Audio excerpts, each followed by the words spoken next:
맞아?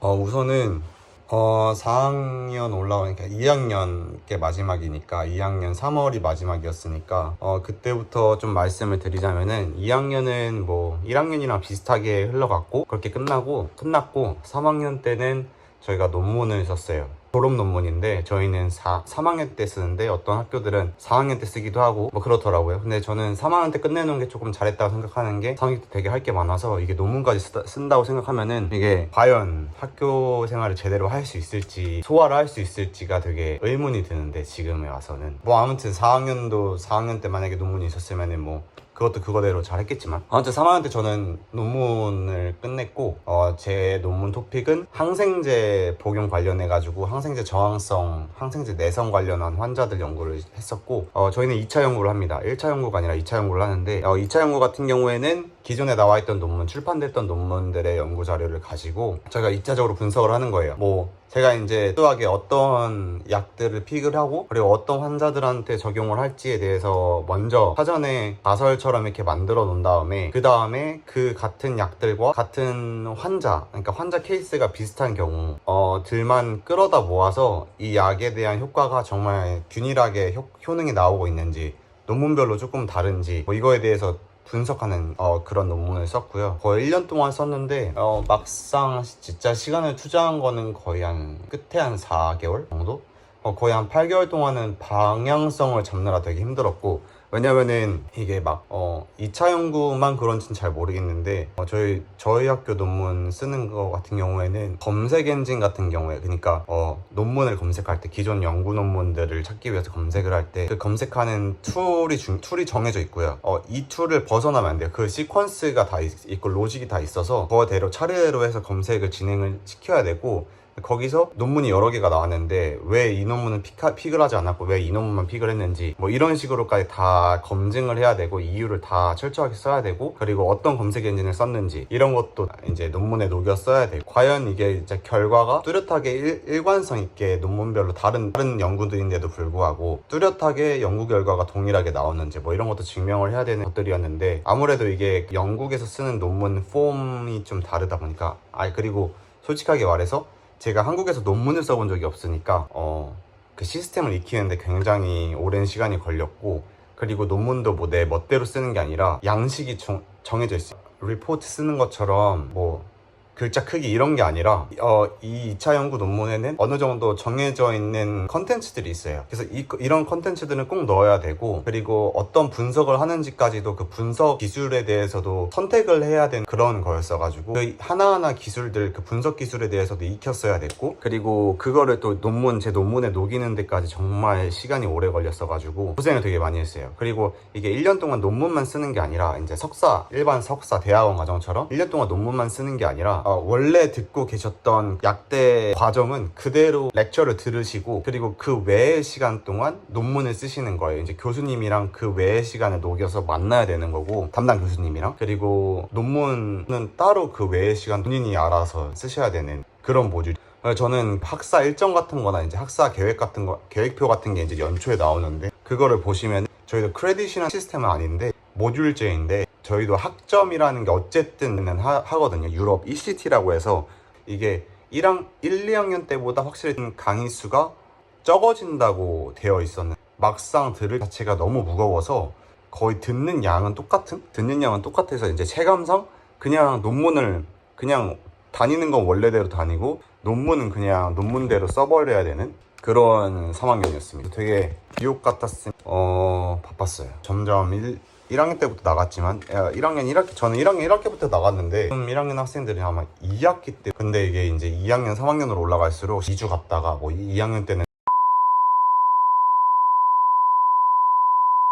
그러니까 그때 그 당시에는 그냥 해야 되니까 한 건데, 좀 돌아와서 생각해보면 되게 바빴다 정도. 전공 약대를 준비하실 때 유념을 하셔야 되는 게, 저희는 학점제, 그러니까 한국 학점제잖아요. 3학점 이런 되어 있는데, 영국만 유일하게 모듈 줄제가 뭐냐면은, 그러니까 한 학기, 우리나라 치면 1학기에 모듈 A인 거예요. 그 모듈 A인데, 그 모듈에 따라오는 과목들 있잖아요. 그 과목들이 분적으로 학점을 가지고 있는 게 아니라 그냥 그 과목들이 합쳐져서 1모듈 이렇게 되는 거예요. 그래서 이게 저희가 낙제나 많은 이유가 여기에 있는, 만약에 제가 3학점을 페일을 하게 된다면 3학점만 다음 학기에 다시 이런 식으로. 근데 모듈제 같은 경우에 그 구성되어 있는 과목 하나라도 떨어지시면은 그 모듈이 페일이 되는 거예요. 그러면은 그 한 학기 전체가 페일이 되는 거예요. 그렇게 되면 내년에 그 모듈을 다시 들어야 되는 거죠. 그러니까 그게 6월. 그리고 그 모듈에 다 통과, 약대 같은 경우에는 2학기를 모두 다 통과를 하셔야 다음 학년으로 진입을 할 수가 있어서 다른 학과보다 조금 더 빡셉니다. 빡세가지고 그래서 유급이 많은 것 같아요. 왜냐면 제가 만약에 케미스트리만 페일을 했으면, 그러면은 그 다음 학기에 케미스트리만 들으면 되는데 아예 전 과목을 다시 듣고 다시 시험을 쳐야 되는 시스템에서 제가 영국약대 들어올 때는 그거에 대해 생각을 못했던 것 같아요. 왜냐면은 그 대학교 시스템이라는 게 거의 다 비슷하겠지라고 생각을 했는데, 그 크레딧 시스템은 완전 아메리칸 베이스, 모듈 시스템은 완전 그 약대 특정 그거에 되게 굉장히 특이한 모듈이에요. 학점제. 왜냐면 학점제 같은 경우에 딱 부담은 덜하죠. 왜냐면은 그 과목을 만약에 내가 정말 이번 학기에 건강 상태가 너무 안 좋거나 뭐 다 다른 이유로 하여금 이 정도 과목만 챙길 수 있겠다 싶어가지고 이제 다른 과목들은 버리게 되고, 그 다음에 뭐 남은 학기 동안 내가 여유가 될 때 그거에 대해서 더 듣던지 뭐가 크레딧 듣던지 이런 식으로 할 수 있는데, 저희 같은 경우에는 벌어지든 어떤 일이든 그 모듈에 해당하는 따라오는 모든 과목들은 그 학기에 무과를 해야 돼요. 시험 같은 경우도 여름에만 있고, 뭐 중에 만약에 페일을 하건 뭐 근데 좀 어세스먼트보다 달라요. 그 시험마다 조금 다른데, 2번 정도 기회를 주는 학교들, 저희 학교 같은 경우에는 학기에 한 번만 시험을 보게 되고, 시험을 페일하게 되면은 여름 기간, 그러니까 2학기 종강을 하고 여름 기간에 봐야 돼요. 한 7월에서 7월 말에서 8월 초에 시험이 이제 마지막 기회이고, 떨어지게 되면은 다시 한번 이제 유급이 되는 거죠. 그러면 이제 다시 학년을 다시 다녀야 되는 그런 되게 부담감이 심합니다. 그러면은 본 시험 기회가 한 번이고, 제가 학교를 다니는 동안 그 과목에 대해서 시험을 볼 수 있는 기회가 한 번밖에 없어요. 한 번에 통과를 못하게 되면 마지막 기회가 여름에 있어요. 그런 식이어가지고 이거를 좀 잘 고민을 해보죠. 만약에 1학년 입학 전으로 다시 돌아가게 되면은 이런 시스템에 대해서도 조금 알고 있으면은 정할 때 좀 편하지 않을까 싶어요. 뭐 좋은 점이라고 하면은 모듈에 해당하는 모든 과목들을 다 배워야 되고 통과를 해야 통과를 할 수 있으니까 다음 학년 진급을 할 때 2학년 올라가도 원래 알고 있던 지식들이 동반되어야 되는 거니까. 근데 학업적인 부담감은 조금 더 심하다. 전공 3학점 하나 페일했는데 뭐 그게 화학이었어요. 그러면 내가 그 화학 지식이 없다라고 생각을 해야 되는 거잖아요. 그 상태에서 2학년을 넘어가게 되면 그게 또 겹겹이 쌓이겠죠. 근데 미국은 좀 그래도 그런 시스템이 미리 예방이 되어 있다. 그래서 1학년 때 통과를 무조건 해야지 2학년으로 갈 수 있는, 그래서 2학년 때 비는 지식이 상대적으로 적은 그런 느낌이지 않을까 그리고 뭐 조기 졸업이나 이런 경우는 절대 없는. 그러니까 영국 학교들은 여름방학에 강의가 열리지 않습니다. 그런 크레딧 시스템이 열리지 않고 여름에는 쉽니다. 쉬셔야 돼요.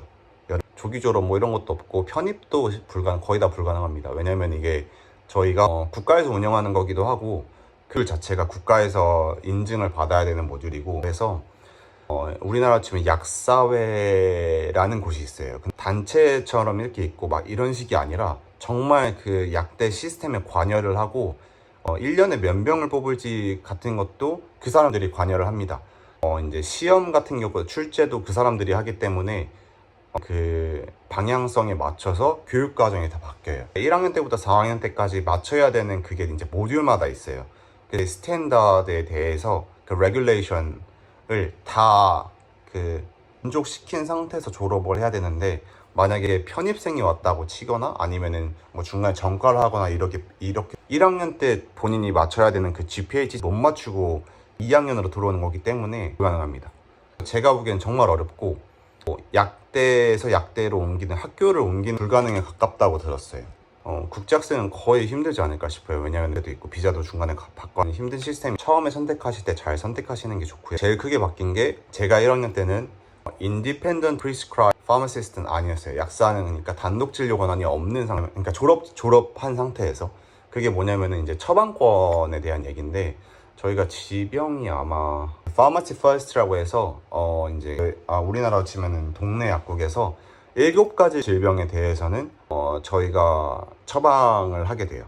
이 7가지 질환에 대해서는 처방을 직접 하고 그리고 진료도 보고 이런 시스템인데 7가지 질병에 대한 그 처방권 뭐 이러면은 뭐 다른 것도 처방권 같은 경우에 원래는 2년인가? 뭐 아무튼 그렇게 일을 먼저 이제 약사로서 일을 하고 인디페 진료 권한이 있는 상태가 아닌 그냥 일반 약사로서 그 대학교에서 제공하는 이제 코스가 있어요. 수료를 하시면 그때 이제 단독 진료 과자가 되는 그런 식의 이제 코로나 이후로 좀 합쳐져서 제가 1학년 때 들어올 때는 아마 7개 학교인가? 8개 학교밖에 없었어요. 저희 학교 포함해서. 그렇게 학교들만 단독 권한을 가진 코스로 저희가 처음은 아니었고 저희 윗학년부터 그게 처음이었고 모든 학교가 인디펜던트 코스 하고 있는 걸로 알고 있습니다. 졸업하게 되면 바로 단독 진료 과단이 많이 달라졌어요. 과목 자체가 의대랑 비슷해졌다고 해야 되나? 직접 봐야 되는 생겼으니까 이제 저희는 진료를 직접 졸업하자마자 진료를 봐야 되는 상황이 있다 보니까 좀 더 진료 처방에도 초점이 좀 맞춰져 있고 그리고 약을 어떻게 쓰는지에 대해서 그거에 더불어서 이제 화학적이나 기초 생화학 지식 그리고 오가닉 케미스트리나 유기화학 맞습니다. 유기화학 같은 경우에도 다 1학년 때 거의 다 끝내게 되고 이제 3학년이나 4학년으로 올라올수록 처방과 약을 쓰는 데 있어서 초점이 많이 맞춰져 있어요.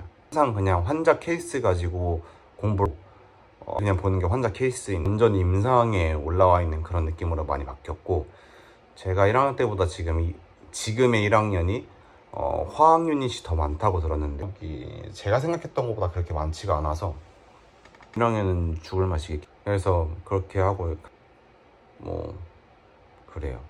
고 4학년 이제 올라와서는 3학년 때까지 배웠던 질병 플러스 저희가 지금 배운 암 환자나 아니면은 같은 경우에 3학년 때 근데 3학년 때보다 조금 더 딥한 질환에 대해서 배우고 1학년 때부터 3학년 토픽이 모두 한꺼번에 옵니다. 조금 더 복잡한 게 1학년부터 3학년 때까지는 만약에 본인이 고지혈증에 대해서 배운다고 하면은 그 고지혈증 케이스에 대한 그 주 환자 케이스가 고지혈증만 거의 있는 그리고 다른 게 좀 따라오긴 하는데 그래도 고지혈증이 대부분 4학년에 올라오시면 고지 더불어서 뭐 컨트라셉티브스 하고 있거나 아니면은 뭐 장기적으로 당뇨병이 있거나 갑상선 저하증이 있거나 이런 식으로 환자 케이스가 되게 복잡해져요. 그래서 케이스 보시면은 1, 2, 3학년 때는 뭐 페이지 A4 한 장 그냥 그 케이스 설명이 끝난다고 하면은 4학년 때 오시면 케이스 2-3장씩 가요. 그래서 읽는데도 시간이 오래 걸리고 분석하는데도 시간이 오래 걸립니다. GPT가 4학년 거부터는 읽지 못합니다.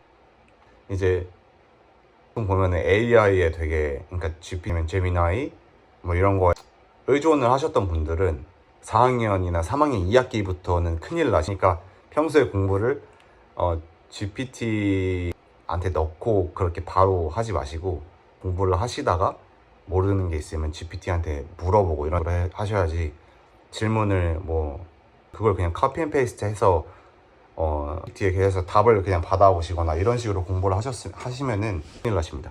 정말 큰일 나요. 그러니 평소에 공부를 하셔야 돼요. 평소에 공부를 그렇게 하셨으면 4학년까지 못 올라오시긴 할 텐데 올라오는 게 굉장히 힘들 수도 있는데 꼭 4학년 정말 큰 시험이 있는데 오리얼 테스트라고 불러요. 우리나라에는 그런 시험이 없는 걸로 알고 예비 약사 시험이라고 해야 되나? 하는데 그게 이제 재학생들이 보는 시험이에요. 마지막 학년에 시험인데 그게 이제 전국 단위 시험이고요.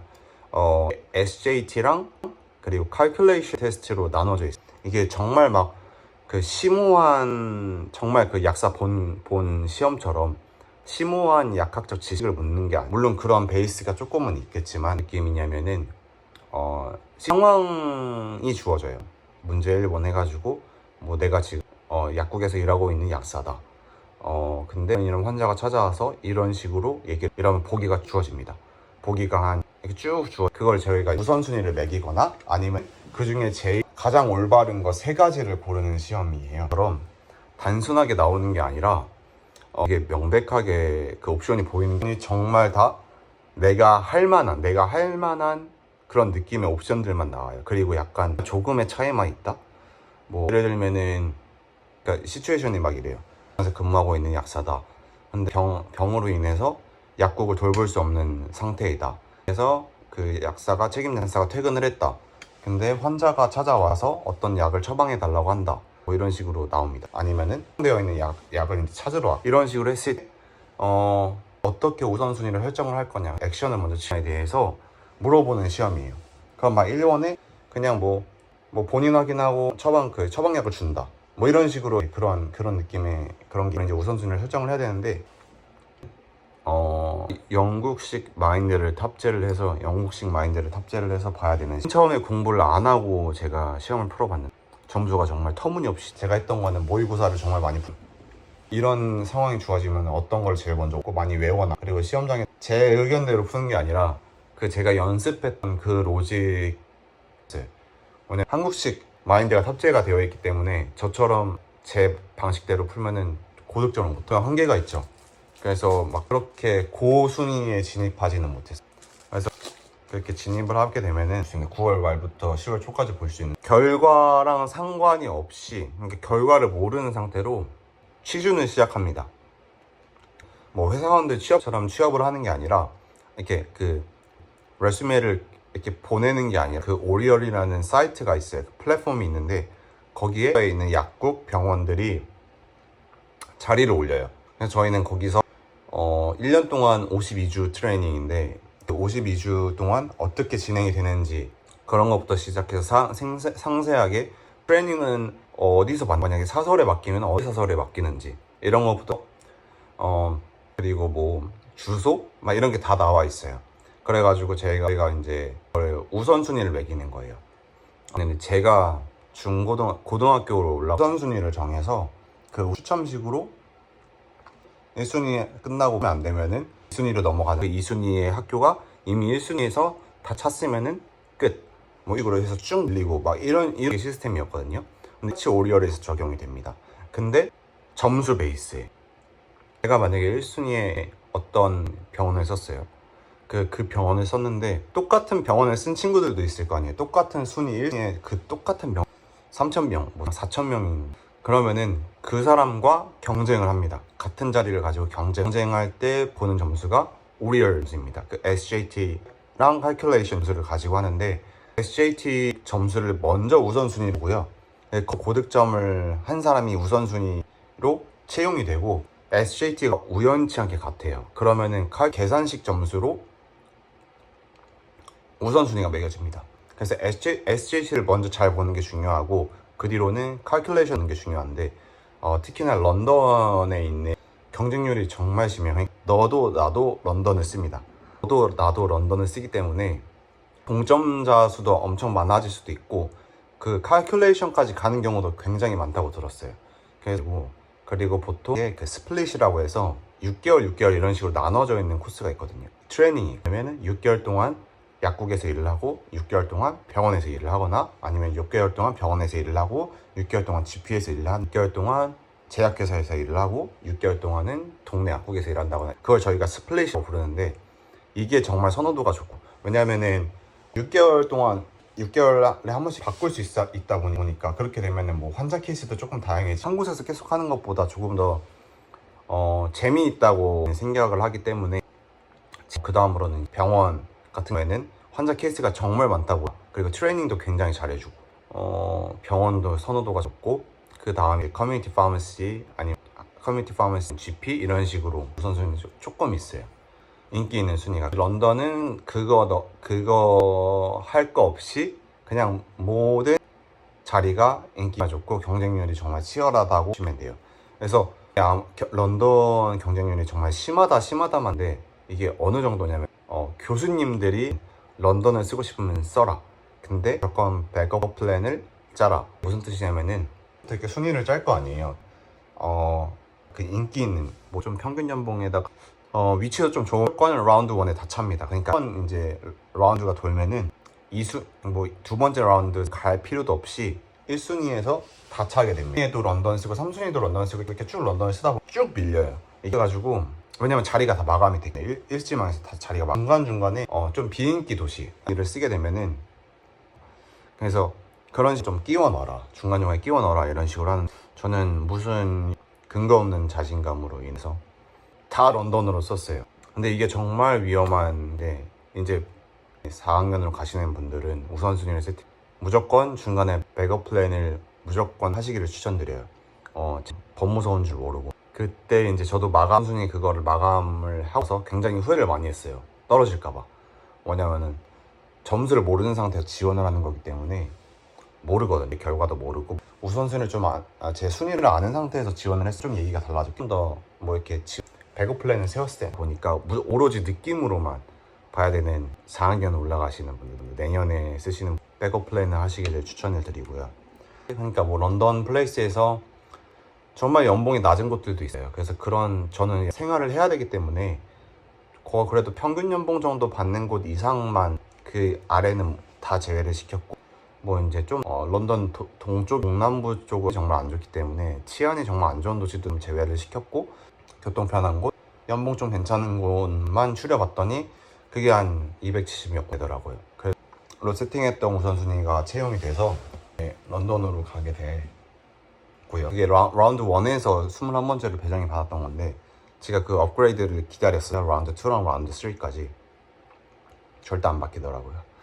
그러니까 라운드 1에 잘 채용이 될 수 있게, 런던 희망을 하신다고 하면은 잘 채용이 될 수 있게 플랜을 정말 잘 짜셔야 됩니다. 짜셔야 되고, 저희 학교 같은 경우에는 1학년 때 150명 정도였고, 제가 알기로는 4학년에 70명 정도라고 들었어요. 다른 학교들은 들어보니 실습을 이렇게 뭉퉁이로 실습을 보낸다고 하더라고요. 그게 인원이 많은 학교들의 어쩔 수 없는 선택인 것 같긴 한데, 많으면 2명이 한 약국을 가기 때문에 실습 학교에서 우리가 막 보내는 게 아니라 정해진 퀄리티가, 그 트레이닝을 받을 수 있는 퀄리티 되는 약국들만 이 사람들이 업무 협약을 해요. 그래서 어느 정도 없고 아무 병원이나 보낼 수 없기 때문에 제한이 되어 있다 보니까, 제가 알기로는 그게 조금 많이 줄어서, 왜냐면 지금 NHS가 좀 요즘에 문제가 좀 많다 해서 그 예산 문제도 있고 해가지고, 그리고 그런 하이 퀄리티가 좀 좋게 트레이닝을 받아야 되는데 그게 안 되는 경우가 많아서 또 제외를 시키고 이러다 보니까, 그래서 이제 70명으로 커트를 아예 한 게 아닌가 싶어요. 만약에 정말 호스피털이 많아지는 게 아닌 이상. 근데 많아지기가 쉽지가 않죠. 70명 선에서 왔다 갔다 할 것 같아요. 국제학생 같은 경우에는 저 포함해서 2명 있고, 동아시아는 저밖에 없고요. 2학년에 없는 걸로 알고 3학년에도 없는 걸로. 1학년에 지금 한국인 2명 들어오셔. 제가 알기로는 이제 그 교수님께서 약대의 한국인이 처음이라고 하셨으니까, 그러니까 한국인들이 좀 많은 약대들은 이미 언급이 많이 되고 있는 학교들이 많고, 한국인한테 인기가 많은 학교가 있기 때문에 그런 학교에 비해서는 한국인 수가 정말 적지 않을까 싶어요. 그래서 한국인이 없는 학교를 우선순위에도 왔었기 때문에, 같은 비슷한 우선순위가 비슷한 가치관을 가지고 계신다고 하시면, 저랑 비슷한, 그러니까 뭐 한국인이 좀 최대한 없는 곳, 이런 곳으로 간다고 하시면은 저희 학교도 나쁘지 않은 선택이지 않을까 싶어요. 왜냐면은 뭐 실습 퀄리티도 그렇고, 실습 가서 정말 배우는 게 많습니다. 이렇게 무더기로 가지가 않기 때문에 그런 것도 그렇고, 교수님들도 괜찮으시고, 그리고 동네도 전 괜찮아요. 아시아 마켓도 2개 정도 2개 마트도 있고 한식당도 있고 하니까 저는 정말 만족하면서 4학년까지 지냈습니다. 근데 만약에 혹시 정말 커뮤니티가 좀 중요하고, 한국인 커뮤니티가 정말 조금 중요하고,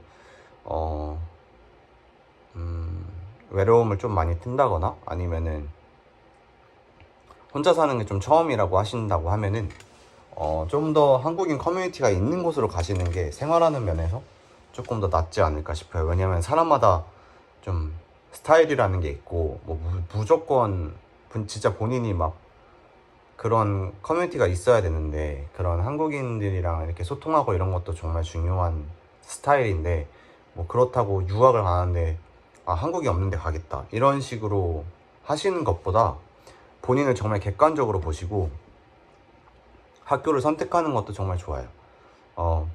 뭐 한국인이 없는 학교를 가서 졸업을 한다고 해서 더 박수를 받는 것도 아니고, 그리고 한국인이 많은 학교를 간다고 해서 뭐 영어가 크게 안 늘거나 하지는 않을 것 같거든요. 왜냐면 계속 교류를 한다고 하면은, 계속 이제 거기 재학생들이랑 교류를 한다거나 하게 되면은 뭐 영어가 안 는다고는 저는 생각이 안 들어서, 특히나 실습 가면 영어가 정말 많이 늘고, 이렇다 보니까 본인을 정말 객관적으로 바라보시고 자기가 어떤 스타일인지에 대해서 생각을 많이 해보시고 학교를 선택하시는 것도 정말 좋습니다. 영국은 그래도 그 대학 그 뭐 랭킹이나 이런 거 좀 중요하게 여기시는 분들 많잖아요. 뭐 그런 거 생각했을 때 보통 그 약대 같은 경우에는 대학이 정말 낮은 대학도 있고 정말 높은 대학도 있는데, 약대를 보유하고 있는 대학교가 물론 캠브리지, 옥스포드는 없습니다. 캠브리지랑 옥스포드 같은 경우에는 약대, 엠팜을 보유하고 있지 않아요. 파마큐티컬 사이언스, 우리나라 지금 약리학과만 개설이 되어 있고 약대가 없고요. 우리나라는 서울대가 약대를 보유하고 있어요. 주요 대학교는 약대를 보유하고 있는데 여긴 조금 느낌이 다릅니다. 거기 말고 이제 UCL이나 KCL고 뭐 주요 대학교 중에는 뭐 노팅엄이나 맨체스터 이런 식으로 있는데, 제가 듣기로는 거기가 조금 더 랍 베이스드라고 들었어요. 그러니까 연구나 기초 같은 거 중심으로 조금 더 개발자도 될 수 있게끔 하는 그래서 조금 더 딥하게 배운다고 들었고, 그리고 이제 중위권이나 하위권 대학교로 넘어가기 시작하면은 조금 더 실무 위주 교육을 조금 더 많이 한다고 들었어요. 근데 제가 생각했을 때는 뭐 들어보면은 퀄리티는 그렇게 많이 차이가 나진 않는 것 같아요. 뭐 이렇게 저도 이곳저곳에서 이제 약대를 다니고 영국 약대를 다니고 계신 분들하고도 얘기를 해보면은 막 차이가 있다거나 뭐 이 대학교는 졸업이 쉬워 이런 식으로 가기가 힘들 거예요. 왜냐면은 그 GPHC, 제가 말했던 그 약사회 여기 영국에 있는 그 GPHC가 엄청 엄격하게 퀄리티를 쪼여놔요. 매년 학교에 와서, 매년까지는 아니더라도 주기적으로 학교에 와서 이제 그 코스 퀄리티도 검사를 하게 되고요. 이게 만약에 통과가 안 되면은 이제 그 해당 약대를 더 이상 제공을 할 수 없게 되기 때문에, 그것도 중요하기 때문에 이제 퀄리티 같은 경우에는 좀 상향평준화가 되어 있다고 생각을 하고요. 저희 학교 같은 경우에는 전체적으로 봤을 때는 중위권 정도의 대학인 것 같고, 약대 같은 경우는 한 중상위권 정도 되는 것 같아요. 약대가 제일 약대랑 의대가 제일 입결이 높고요. 그리고 다른 학과들은 그냥 그저 그런 이런 학교이고, 뭐 좋습니다. 저는 좋고 뭐 괜찮은 것 같아요. 그래서 저랑 비슷한 가치관을 가지고 계시거나 저랑 비슷한 성격이거나 생활 패턴이 비슷하거나, 생활 패턴이라기보다 좀 사람 질이라고 해야 되나, 사람 결이 비슷하시면은 저희 학교도 괜찮은 선택지지 않을까 싶어요. 왜냐면 저는 이제 한국인을 이제 다른 한국 유학생들보다 한국 유학생을 많이 알지도 못하고 해서 완전 그냥 영국 생활을 하고 있다는 느낌을 많이 받아서, 친구들도 운이 좋게 이제 좋은 친구들도 많이 사귀었고, 뭐 영국 친구들도 있고 아니면 영국에서 자랐지만 다른 백그라운드를 가지고 있는 친구들도 있고, 이렇다 보니까 재미나게 지내고 있습니다. 뭐 이렇게 졸업을 하고 런던으로 가게 되면 좀 이제 다 흩어지겠지만 뭐 아무튼 그렇고요. 아무튼 잘 선택을 하셨으면 좋겠어요. 그리고 인터뷰 뭐 메일이나 이런 걸로 간단하게 뭐 질문 같은 거 좀 주시면은 제가 빠르게는 못해도 아는 선에서 시간 날 때 답장 드릴 테니까 궁금하신 거 있으시면은 메일이나 뭐 DM 보내셔도 되시고, 그거 말고는 뭐 없습니다. 내년 1월에 어떻게든 일상 브이로그를 올리는 걸로 해보겠습니다. 저도 이제 대학 과정이 얼마 안 남은 상태라 이런 유튜브로 좀 녹화를 해놓고 나중에 추억할 수 있게끔 조금 이제 조금 포스팅을 좀 할 수 있게끔 해놓으려고요. 감사합니다.